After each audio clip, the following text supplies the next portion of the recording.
We're live. We're live on the internet with another episode of Backlog, which may or may not be the name of this podcast later, because we got plans. This is Backlog episode 8. I think we already mentioned that we were going to change it. But only if you listen to one shot. If you don't, you're totally in the dark, because we don't release enough Backlog episodes. It's been like 4 weeks since we had a Backlog episode. Yeah, we had a plan, and that kind of went out the window. What was the plan anyway? The plan was that we were going to take all the video games we own and randomize them. Yeah, well, that's still kind of the plan. I need a more consistent work schedule, and then everything else in life can be included in my consistent schedule. Ergo, consistent.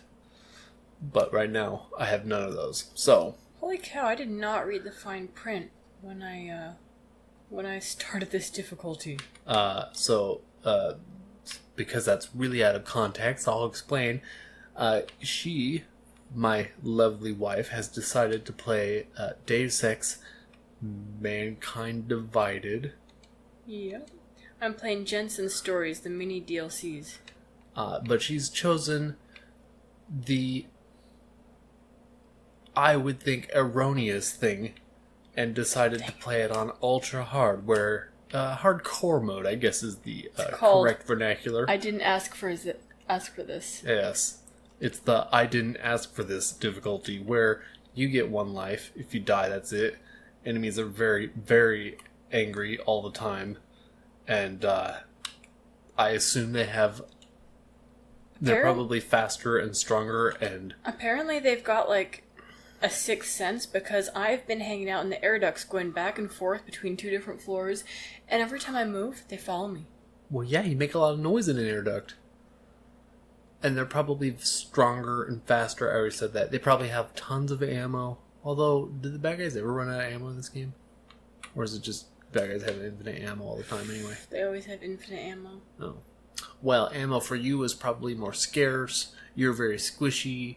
You're like a sponge. Yeah, they only gave me so many... You're like paper thin. You're so in trouble. You're never getting out of that vent. Oh, I'm getting out. No, this is the end for you. So, we're not here to talk about this game. We're here to talk about a game I have become very obsessed with. One known as Hollow Knight. I have really been enjoying it over the past couple of weeks because my work has kept me out of town. Let me explain. I once had an Xbox One. I had this Xbox One for a couple of years. It had a lot of usage. And one day, that Xbox One's disk drive decided to not work any longer. Just totally done. Well, not totally. It sort of works. It just doesn't play any discs. It won't receive a disc. I took it apart. Some sort of gear tooth is messed up, so it won't work anymore. Anyway, I thought, well, that's it. I will buy a disc drive off eBay for $20, and slap that sucker in there, and then sell it for $100 or whatever I can get. But as it happens, I found an ad on Craigslist or Facebook Marketplace for an Xbox One X for $250, which was a sweet deal. And I bought that, and suddenly I had 2 Xboxes, and I travel a lot recently for my job, so I've just been throwing that old Xbox in my bag. People raise their eyebrows and kind of ridicule me for having an Xbox with me, but it's literally the throwaway Xbox. Yeah, we played Borderlands together one night when you were gone. Yeah, we actually played Borderlands together online. Thank you, Microsoft, for giving us Game Pass and Xbox Live Ultimate for $1 each. That was nice. Was it the first time we've ever played Borderlands remotely together? Yeah, well, I think it was. Way back when, we used to have 2 giant TVs when we hadn't gotten rid of the other one yet, 2 Xbox 360s, And our living room looked stupid and cramped, but we had 2 giant TVs side by side and I think 2 we Xboxes. system linked then. Xbox 360 Borderlands allowed system link, but that's gone the way of the dodo. Poor system link. Nobody likes it anymore because they figured out they could sell. And I still feel really dumb, but that crappy second 360 we had, remember it was in the closet, and the one cat who has the problem peed on it, and I didn't bother to check the Xbox before I just hucked it, and we had the pre-sequel. You threw Borderlands out. Yeah. That was the brand new copy too. It was the nice pre-sequel copy. You'll never live it down. So, where was I? Oh, yes. Xbox. So, I've been traveling a lot, and I have been, after work ends at 4 or 5 in the evening, and you're by yourself, and you're in a hotel, what do? Nothing. There's nothing to do. So, having an Xbox is pretty sweet, and Microsoft has saw fit to give me Game Pass for very, very cheap. I've had it for 8 months now, since like last November or October. Not non-stop. Almost non-stop. It really seems like it must be some sort of a glitch. I'm pretty sure I've had it for like 6 or 8 months, and I've only paid like $5 or $6 for it the whole time. It's pretty amazing because they keep giving me vouchers. They keep giving us promotions for $1. A glitch like that guy who's having a problem of some sort. Oh, I hope he gets stuck in the wall. Those are the best. So, yeah, Game Pass for dirt cheap is alright with me. I'm cheap, as evidenced by our previous episodes where we talk about the backlog and how we must go through it because I have so many games I gotta play without spending money on new ones. The only game we do intend to spend money on is Borderlands 3 when it comes out. We will buy it no matter what because we're kind of obsessed with that particular franchise. So, all that to say, I've had a lot of time to play Hollow Knight, which is on Xbox Game Pass right now. It is the Void Heart edition, which includes all the little DLCs, but that's irrelevant because you don't really do the DLCs until you get through the main game, and I am not anywhere near getting through that main game. It is huge. The game is so mammoth. What is happening? I don't know. He's got a problem. That poor guy. Earlier when you were upstairs getting the toddler to sleep, I took out a couple guys and I looked over and there was a gun just going like flipping over and over and over again, and as I reached for my phone to take a video, it stopped. Of course it did. Yeah. So, for those of you who don't know what Hollow Knight is, let me break it down real quick. It is a Metroidvania game released in 2017 on PC, partially funded through Kickstarter. So, I put him out of his misery. There are a few good things that have come out of Kickstarter. Oh goodness. Oh man, this game. And there's a lot of crap that never makes it out of Kickstarter, and people just take your money and run away because that's written into their rules or whatever. Is it?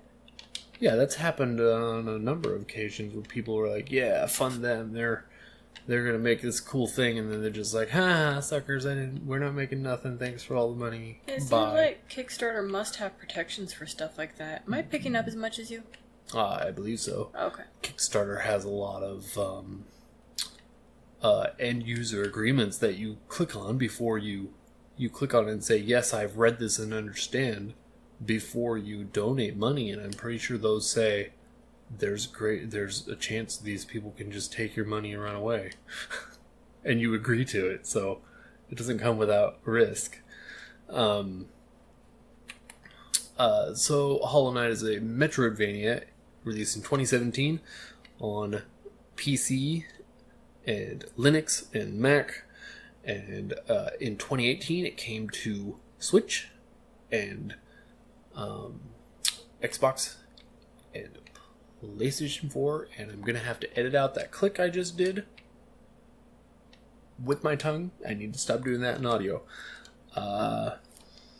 If you've listened to our previous episode on Castlevania Symphony of the Night. You know exactly what a Metroidvania is. If you're coming to this video game-based podcast and you don't know what a Metroidvania is, what are you doing with your life? You need to get out there and play one because they're amazing. And I didn't know. Yes, but you probably mostly just didn't know that was the name for the sort of game. Because those sorts of games are really common. Yeah, no, I mean, you've told me that a number of times and I usually just forget because I don't like that type of game. Oh, I love them. I don't know what it is about them. Oh, I can't. A well-made Metroidvania will suck me in and hold my attention as good or better than so many others. It's over. They finally stopped looking for me. All it took was a pile of bodies. A whole pile of bodies. That's how you... Well, if there's nobody alive to know you're alive, well, that guy of course you won't be detected. Well, that guy just gave up. I mean, he sure cares about his coworkers, doesn't he? He's probably some sort of sociopath. No, I don't like games where you've got to backtrack 3 million times. Oh man, they're so good. Something about progressing so far and then coming up to a place that leaves you with a mystery, i.e. a very tall wall with an obvious pathway beyond. And then understanding that once you get the thing later on in the game, you'll be allowed to see what mystery lies beyond that. I don't know what it is about that system of game building that attracts me, but it really, really holds my attention. While that comes with a caveat, it's not all Metroidvanias, because I have tried to get into certain ones and I just couldn't. But this one really bit me hard. I mean, I'm 21 hours in. Probably 22 because I played a bit today. And a lot of those hours were put in there in like 5 and 6 hour like play sessions where I just like got done with work 4 or 5 in the evening and then sat there till 11 and played Hollow Knight the entire time and just didn't eat because I'm in a hotel anyway and the food's terrible because it's all grocery store frozen food. And then you come home and you're unhappy that you cannot sleep because toddler. Well, yes, the toddler keeps me awake. I sleep really well right when I go to sleep, and then I wake up because my toddler wakes me up. Sounds like a personal problem. It really does. I shouldn't talk to the audience about that. Hollow Knight is universally loved. A lot of people really like it. It's got very, very high ratings. It's got a Metascore of 90 on the Switch. It's got a 10 out of 10 on Steam. It's got an 87 on Metascore on PC. You can find a bunch of very high accolades from the industry for this game, for its precision control type, and its story type, and its game design, and all the things that make great games it has. The art style. What do you think about the art style? Yeah, it's cute. It's I get weirded out by games that are annoyingly hard but are cute. Oh, really? Yeah. Like Super Meat Boy? I've never played it, but it looks like both of those things. And weird, because it's meat. Ugh. The idea of that one bothers me. But he smiles, and he's cute. It's weird. It's weird. I've never played it. Wasn't that... Didn't vegans make a rip-off of that or something? Or wasn't there some sort of thing around that in vegans? I don't know, but I kind of hope so. No, I feel like I need to look it up. Super Tofu Boy or something? Super Tofu Boy. I'm not kidding. I thought I heard something about that. That sounds amazing. I guess I'm not hacking that. Well, I really like the art style. I think it's unique. The setting is quite different than anything else I've seen. The whole thing takes place underground, and you play Bug. You play like a little beetle. What are you freaking out about? I've picked up several. Oh, okay. No, I'm just stupid. Never mind. Oh, I don't think so. I thought I was picking up Praxis kits, and it wasn't giving them to me, and then I realized that it's just the coloring looked awfully similar to Okay, you know why they're so easy to find. Hey, they hand them out like candy sometimes. So, right, the visuals are quite distinct. It's really dark. The art style is, and kind of stark. So there's like lots of whites and blacks and blues, but they're all like of a dark palette. There's no bright colors that I've seen. And there's a lot of areas in the game that you need light, like it's actually dark, and you cannot see, so you need to, of course, Metroidvania it up and find yourself an item that allows it to be brighter, so you can go into those areas. It's centered around this little bug, and I won't give any spoilers away because despite playing 21 hours, I'm not that far into the story. I'm a little bit, but I don't know what goes on afterwards. But you play this little bug. I believe you're a beetle with little horns, and you have a weapon. They call it your nail because I assume it's an actual nail. Really, it looks like a sewing needle. Maybe they were too afraid of ripping off Game of Thrones. No, I doubt it because there's a character in there that uses a sewing needle on a thread. Oh, in the picture, it looks like a sewing needle to me. Yeah, it's a nail. So because there's a sewing needle and a thread, I don't know if there's some sort of odd parallels between like a real world and this world. There doesn't seem to be too many, but I was kind of wondering if they were like fleas or something. Yeah, I've wondered that too, like later on, if there's going to be some sort of connection to the real world, like this all take place under someone's house or something. I don't know. It's hard. I really couldn't say. People who are listening to this and have played it and beat it will be rolling their eyes if that's not true. Like, oh, you're a fool. You have no idea. Well, yeah, so I tried to play it while you were upstairs for a little bit, and at first I thought, I'm doing pretty well. And then I didn't find a new save, and I died, and I lost my stuff, and I went back to get it. Just got my stuff, and then I died again, and I thought, I'm done with this for a bit. It's really hard. It is, it's become kind of a misnomer, but it's not inaccurate to say it's kind of like Dark Souls. Like, I've never played Dark Souls, but I think I have a good handle of how those games work, and they're characterized by having a long distances between safe spots and enemies that you have to think about how you're going to kill, otherwise they will kill you. Even if you're used to killing, it's the humdrum fodder type of bad guy, you still have to like give him his due respect because he'll destroy you if you think you can just easily pass by. Even if it's the simplest enemy, you've killed him 100 times, there's still the chance of him killing you. Yeah, I got to some sort of small boss, I think, and that's why I died. Huh. Makes me wonder how far you got. Also, lots of platforming, and some of those platforming sections are devious. I fought against them a couple of times today. 2 different times. I fought against those stinking... Wow, you're right. Praxis kits look the same. Yeah, I know, right? Weird. I'm surprised they did that.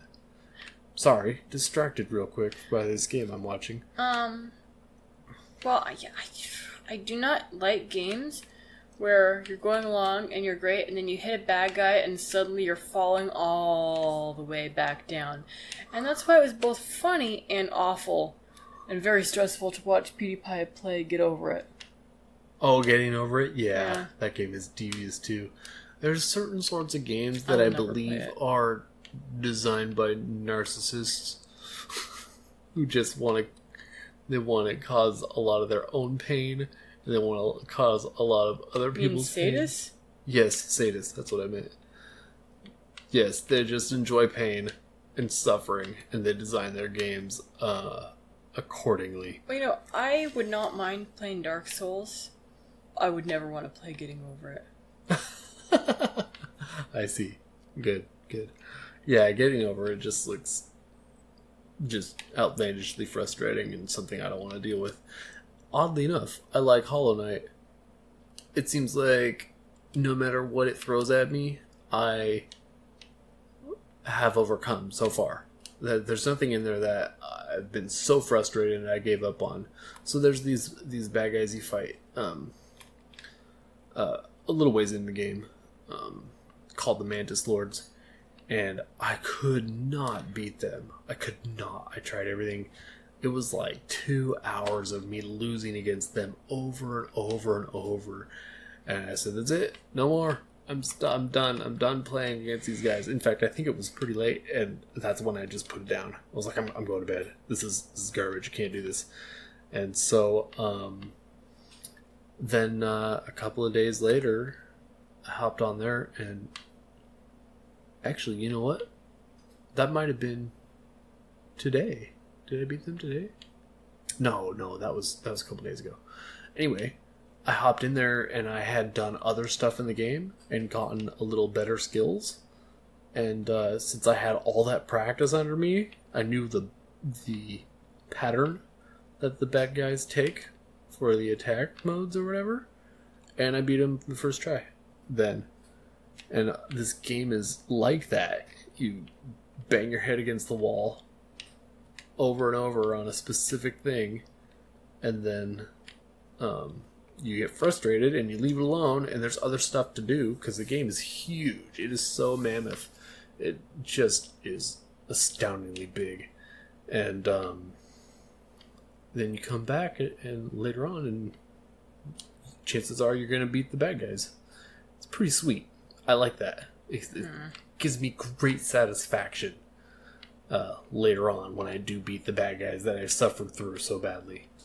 And the same goes for the platforming. I was getting somewhat frustrated earlier today with a couple of platforming sections where you have to shoot yourself through a bunch of like spiny spots, and there's real precision jumping, and I died like 7 or 8 times, but eventually I got through it, and it was cool. It's cool that way. Okay, well, I'm done waxing poetic about this game. Like I said, I can't really spoil the game on story much because I don't know where it's going to go. Whole thing takes place underground, as I said, in a cave, but then everything aside from that takes place below that. So you start out underground in this little town that only has one dude, and the deeper you go below that into the old kingdom that's been abandoned for some unknown reason, the more random characters you find down there, and they end up going back to the town. There's like 3 or 4 of them so far, and there's several that stay down there. There's like, I must have found 5 or 6 other characters that stay down below in various places, but there's been at least 3 or 4 that have moved up into the town after I found them. So, when did you get your first special ability? Because when I played your game briefly, you were jumping off of walls and stuff. I can't do that. Yeah, I can't remember when they gave me. So there's, I have 3 specific mobility abilities. One is the jump off wall. The jump off wall one took a while. I think the first one was the air dash, and that took a while as well. I feel like you don't get one for a little while. The most recent one was the one that shoots me forward a long, long way. I just got that one. But like I'm 21 hours in, I only have 3 of them, so I think they're pretty well spaced. And some of the bosses, there's a few bosses that I really banged my head against hard for a while before I won. I came to some guy who curled up into a hard exoskeleton when I came to him. I'm assuming that I need some sort of a dash move to take care of him. You need a spell. Oh, okay. It's the first spell you learn. Allows you to fire... I forget what it's called. There's like a charge you get for killing bad guys, and it charges up your magic meter, as it were, and you can shoot like a projectile, and you got to use that against them.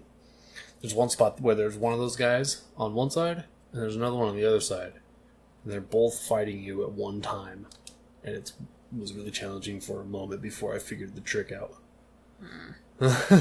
There's definitely a trick to it. I'm not sure I'm going to spend too much time on that game. Like I said, I'm not fond of games where you're doing just fine, all of a sudden you hit a bad guy midair and fall all the way back down. That happened to me once. Yeah, you definitely have to use a lot of precision. Are you going to kill that guy? He killed you. Oh, are you kidding me? What happened? You just died. I was talking to you and... Oh, man. That was the end of the DLC, too. That was the end of the DLC. That was the end of the DLC. And he killed you. Permadeath. This is what you get for playing permadeath. I don't know if I've ever played a game that had permadeath. Well, I did so well. I mean, I had to slaughter everybody, but... I thought this was a sneaky game where you didn't have to slaughter everyone. I wasn't going to, but one person saw me. Oh, there goes 22 minutes of your time. That's not that long. No? Well... I mean, you can play 22 minutes. You can play that again pretty easily. I can probably play it a lot quicker because I know where everything is now. Good point. You could speedrun it. Just like I'm going to speedrun Hollow Knight. See, look, it's right here at the end. I chose the wrong one. I chose to threaten him instead of negotiate. Oh, man. Save data locked. Death is permanent. Yes, It won't let you load your save from 00000 time. It's kind of funny. You have actually 0 time, but it won't let you load that save because saves are locked because you died. Yeah, what's dumb is that when you start this little side mission, it's not even part of the main game. It's called Jensen's Stories. You start it, and it shows you a cinematic, and it makes you sit through the cinematic. Oh, welcome to Borderlands, where they don't let you skip cinematics no matter what playthrough you're on. Well, I can do this. I can skip the beginning, and then you've got to listen to this guy freak out and pee his pants. Literally or figuratively? No, he's kind of annoying. Oh. Like, you can hit B and skip through the dialogue, but then you've got to talk to this woman who took a bribe. You can skip through most of her dialogue, but then you've got to ask questions at a certain point. And she throws a hissy fit because you're an AUG and she wasn't expecting that. That was my... This is for the audience, not you, because I already know you know. That was my primary problem with Borderlands 1, 2, and pre-sequel, was that you could not skip the cinematics. When you're doing playthrough 3, because you've beat the game twice already, and you're just trying to get to level 70 whatever, and you just want to play more... It behooves them to allow you to skip the cinematic at the beginning of the game and all the dialogue options and just jump right through the game. Just blast through all the stuff you have to wait for. Just speed them all up, because all you're doing at that point is playing the combat. That's it, because you know the game so well.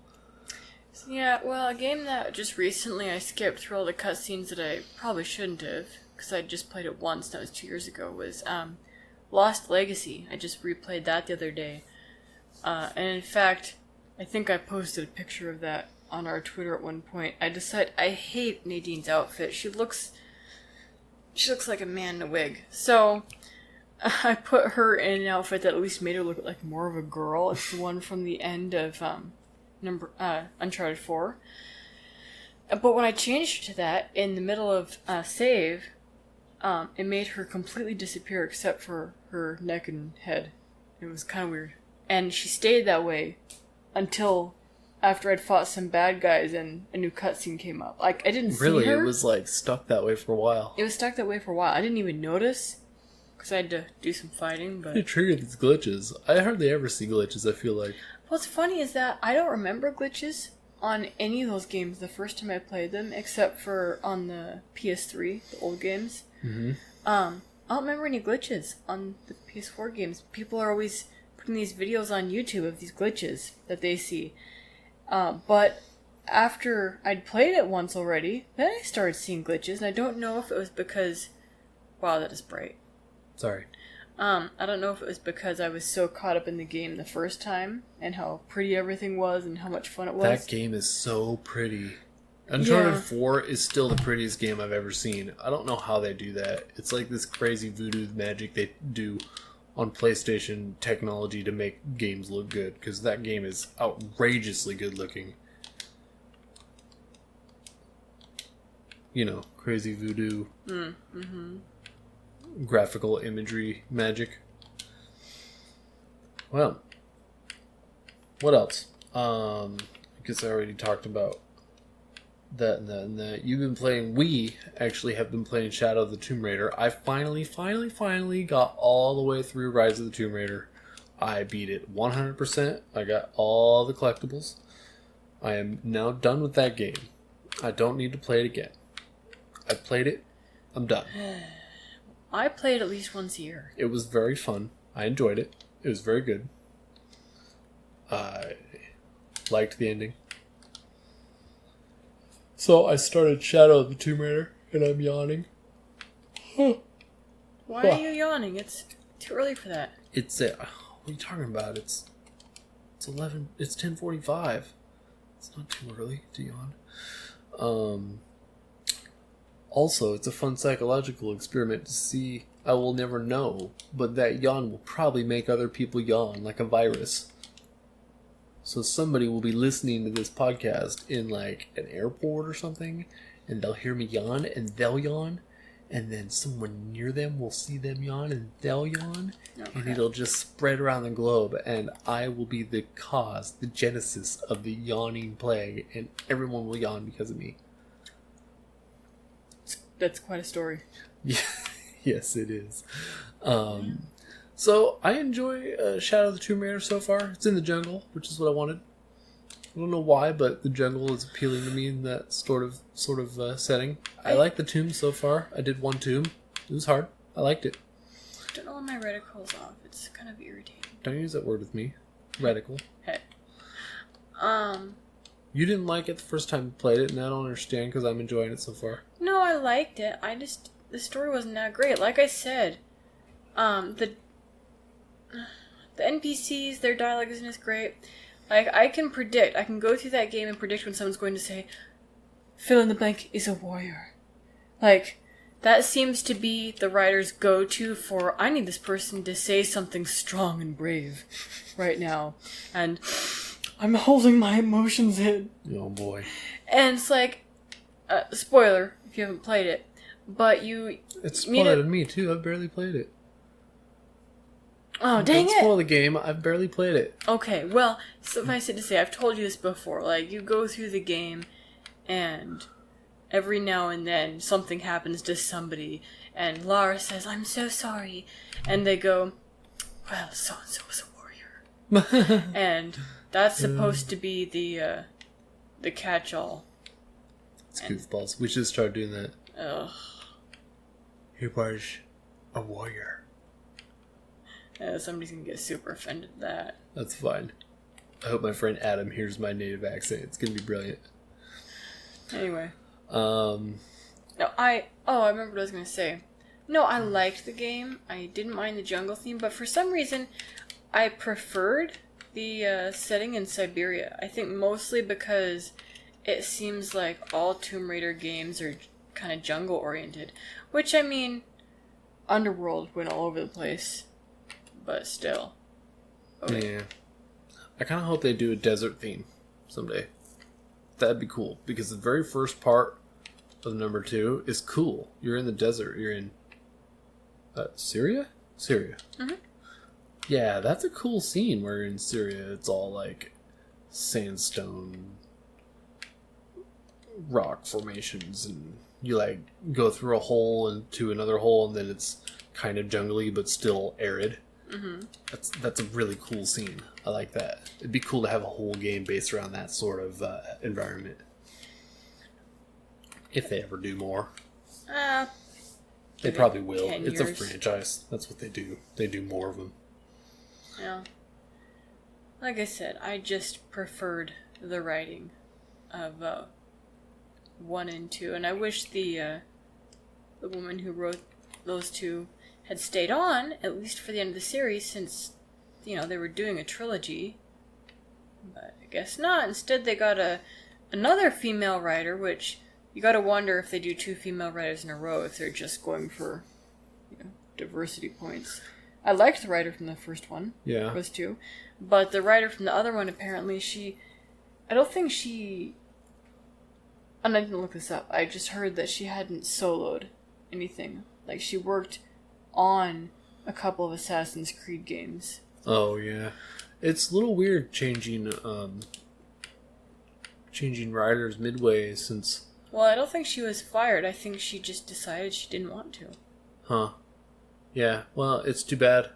It's too bad there's no continuity in this creative story process that we're used to with the first 2 games, you know? It'd be nice to get another one, you know, the end of the trilogy from the same person. I can imagine reading a trilogy of books where the first 2 are done by an author you love and then the third one is done by some rando. It's gonna change. I have a friend who, this is now really getting outside of talking about video games, but I have a friend who reads the Wheel of Time series like every year or so, every other year. It's like 14 books, fantasy series by Robert Jordan. Mm-hmm. But the last 2 books were written by Brandon Sanderson out of his notes because Robert Jordan died.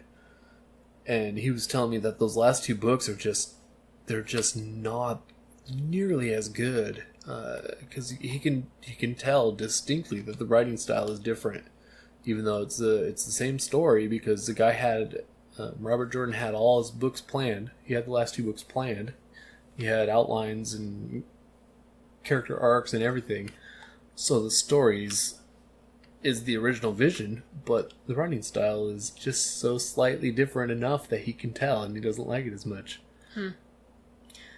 So there's a story about what can happen when writers change before the end of their projects. Yeah, I don't know. I think I've become a bit more snobby in recent years. Mostly as far as movies, but in video games too. I like good stories in video games. And it irritates me so much when people complain about stories in video games. Like, I just want to go shooting and looting tombs. I want to go back to polygon whoops. I know we said this before. You really have a big chip on your shoulder about Tomb Raider. Well, no, I have a big chip on my shoulder because, like, before I knew the game wasn't as well written as the last one, I saw this review from somebody who seriously wanted to go back to the original games. And that is where I take issue with Critical Drinker. I usually like his videos, and I usually agree with most of them. But he wants to go back to the old days of Tomb Raider, instead of the new stuff that's just holding your hand. I know, I can't do the accent. But, you know. It's because you're not Scottish or drunk. Or drunk, yeah. But, yeah, I don't get that. The old ones seemed pretty cheese cracker as really rough. As far as story beats and whatnot. They're not great. Although Underworld was alright. Someday we got to pick up Anniversary and play that, because that seems cool to me. That's like the remake of the original. Yeah. It came out on 360, but I guess it's kind of hard to find now. It's kind of spendy. You can't even say that, because you haven't even played very much Underworld. I made you play like 30 minutes. I played it. Well, you only played Hollow Knight for 30 minutes, so we're on even footing now.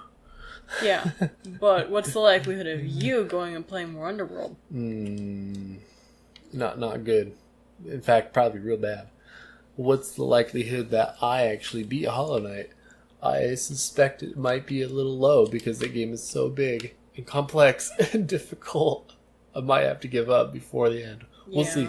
I like it, so maybe not. Well, we frequently talk about whether or not we're going to buy Divinity on Xbox One because our computer apparently is on its way out. Oh man, I hope not, but it sure seems that way. It's not giving me any love recently. Well, we had this, oh crap, that's a turret. Dang it. Forgot that was a turret. When you were gone, I think we mentioned this in another podcast, everything's just started going haywire. Oh yeah, like, the TV's on the fritz, the computer, the gaming computer, old gaming computers on the fritz. It is you. You are one of those people who genetically just screw up electronics. I bet if I got you a watch... I have a watch. I bet if you wore your watch more, which you don't, I bet if you wore your watch more, it would just break eventually. I think my grandma's like that. Some people just break electronics. It's weird.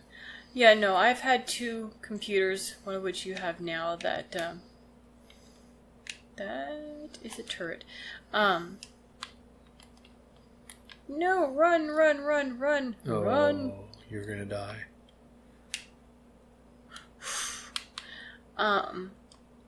They both just started working overtime. Oh yeah, the dreaded 100% hard drive and CPU problem. Yeah, and all I do is write on them. I don't do anything else. I frequently run virus scans, use Windows Defender. I turn them off. I'm nice to them, mostly. Yeah, I don't understand that problem. It's a conundrum. And our TV is on the fritz, although it seems to work on this particular input for anything we want, but it seems like at least one of the other inputs is jacked. It's got 4 of the darn things. Well, what I was going to say is that the other day, it started looking like the Xbox was overheating. We just bought the Xbox, so we were both kind of ticked. Yeah, we bought it used though, so we took a little tiny risk. Yeah, I'm still not positive that guy actually purchased it, honestly. Yeah, he may have. I mean, who buys a brand new Xbox and doesn't really play it much? Yeah, that clearly he's a young punk who only plays Fortnite. I assume that's what was going on there. He bought this Xbox because he has a friend who has an Xbox and he plays PUBG and Fortnite on the Xbox and he loves it. But he also has a Mac, a nice Mac that plays Fortnite quite well. And he just plays Fortnite on that and that's it. And his Xbox is just laying there saying, hey, look at me. I'm worth $250 on the gray market. You can sell me for $250. Hey, look at me. I'm worth $250. And he said, hey, look, you're worth $250. I'm going to sell you. Because all I do is play Fortnite on my Mac. It kind of makes sense in that view. I don't get it because I play all kinds of stuff on both our systems. I'm mostly playing Xbox now. I was into the PS3 and PS4 when I was playing Uncharted a bunch, but kind of burned out on Uncharted for a while. Yeah, I haven't turned on the PS4 in a while because I've been so stuck on Hollow Knight. I want to buy it, actually, because I expect my Game Pass... Well, my Game Pass doesn't last beyond August 11 or 7. So after that, I won't have Game Pass unless they give me another $1 voucher, which they might, because they give me a lot, apparently. So we'll see. If I still haven't beat it, but I still love it, by the time August 8th rolls around, I may have to buy it. It's only $12. I think we can afford it. Well, we just had a conversation about nothing. I just want to touch on one thing. Switch Lite came out recently, and I don't have a Switch. I haven't had a Nintendo product in years. My most recent Nintendo console is a GameCube, which is in the closet upstairs, and I love it. It's so cool. But the Switch is starting to look really good, more and more. Really? You know why? Because it has a lot of Metroidvanias. It has so many good little side-scroller and puzzle-type games. It's the sort of games they're releasing on that thing are perfect for that thing. And if you want, it also plays all kinds of high-end new games. Doom plays Doom, Skyrim, Legend of Zelda Breath of the Wild, which is a game I really want to play. But also all these cool indie games, which I've always thought would be awesome in a mobile platform, but they never came out for PS Vita, which is my mobile platform of choice.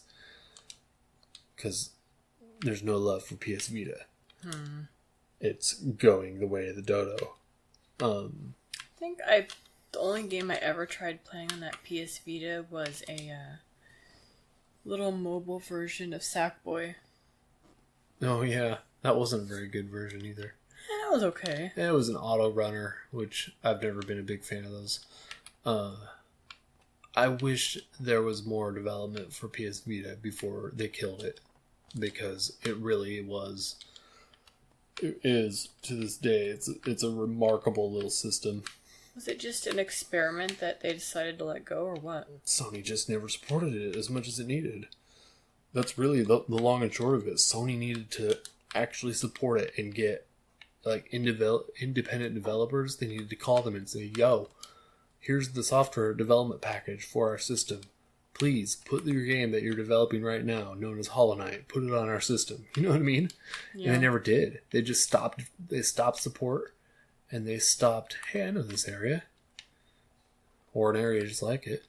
They stopped support for the system. Only really, really niche developers made software for it in the end. In fact, I think people are still there's like one company that's still making software for it, but they're real unknown. Like, I couldn't tell you what game they're making. You know what I mean? Off topic, I was going to say, you don't know this area because you haven't played this. I've seen this area. I've been in this area with a little elevator that's half cocked and you can get underneath it or whatever. I think there's another spot just like it. I think you're thinking of the Palisade. Gotcha. So anyway, Switch Lite is $100 less, and you can't dock it. So I believe it will play all the games that the regular Switch plays, but you can't play them through your TV. That's the biggest thing. It's smaller, it's lighter, plays all the games, I believe. $100 less, but I think you can still use a Pro Controller on it. So you have your little portable screen, you sit up in front of you, hook up your Pro Controller to it, and just go for it. Because it's my understanding they're not. I've only held one once in my life.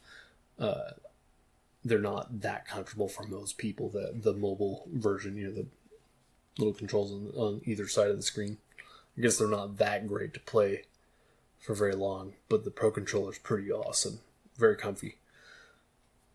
So anyway, I am very quickly warming up to Switch now that they have a light version that's $100 less. That's a huge price cut to be able to play all the games, all the cool indie games they're coming out with in a mobile platform. Pretty attractive.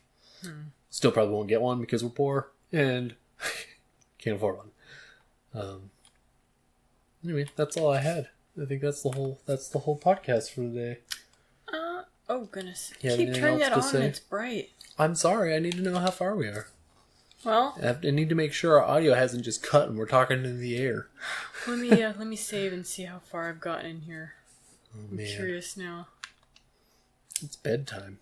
I gotta get up, go to work. I made cheesecake. We need to test. I'm okay with that.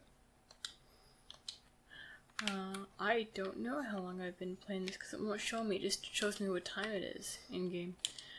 Well, there's a bunch of dead air while I'm waiting for you to put your last point in.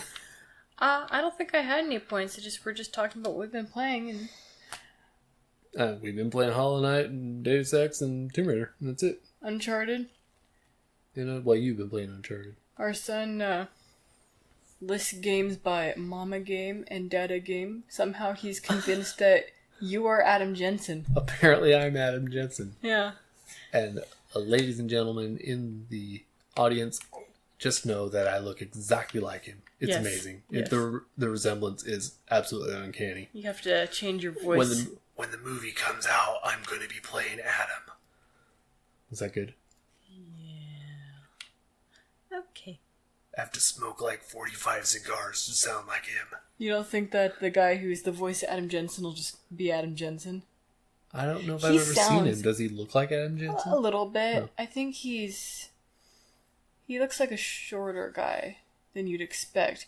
But he sounds exactly like that in real life. It's super weird. It really is. It's not an affectation. It's quite impressive to hear him talk just normal. Well, I listened to a Let's Play of... Well, he did actually his own Let's Play of Mankind Divided. It's kind of funny on his own YouTube channel.